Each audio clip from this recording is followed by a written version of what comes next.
Hi, today let's make tasty restaurant style paneer Hyderabadi. Very simple to make. In a pan, add in oil. Once oil has heated, add in sliced onions along with some green chilies and fry it really very well. Once the onion turns slightly pink, add in cashews and fry it really very well and keep it aside. Let it cool.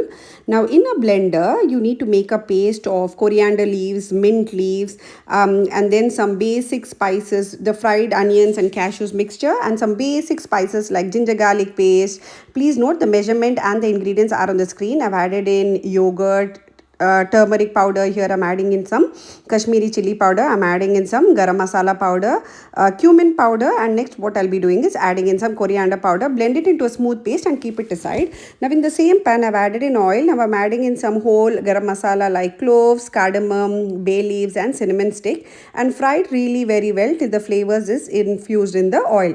Once the flavor is beautifully infused in the oil of this whole garam masala, add in the paste which we have blended of coriander, mint and all of that. Add in a little bit of water and give it a good mix really very well. See to that every ingredient is beautifully combined, and then cover it with the lid for around 5 to 6 minutes, and then take off the lid. You can see the gravy is beautifully boiling. It just give it a quick stir.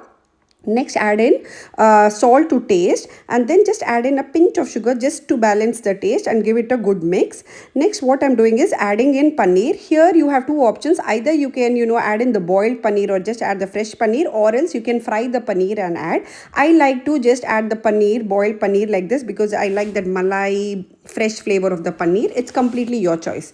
Next, I'm adding in some kasuri methi, which is crushed and roasted kasuri methi, and just give it a good mix and just cover it with the lid for another 5 minutes. Trust me, this is a very lovely recipe. You can have it with rice, naan, roti. Beautiful recipe. Try it. Just taste the one which you have in restaurant. The gravy, the paneer has been combined really very well. Now I'm garnishing it with some fresh coriander leaves, and I'll top it up with some fresh cream, and that's it. Your super easy restaurant style paneer Hyderabadi is ready to serve. If you like my recipe, please don't forget to like, share and subscribe to my channel. Enjoy.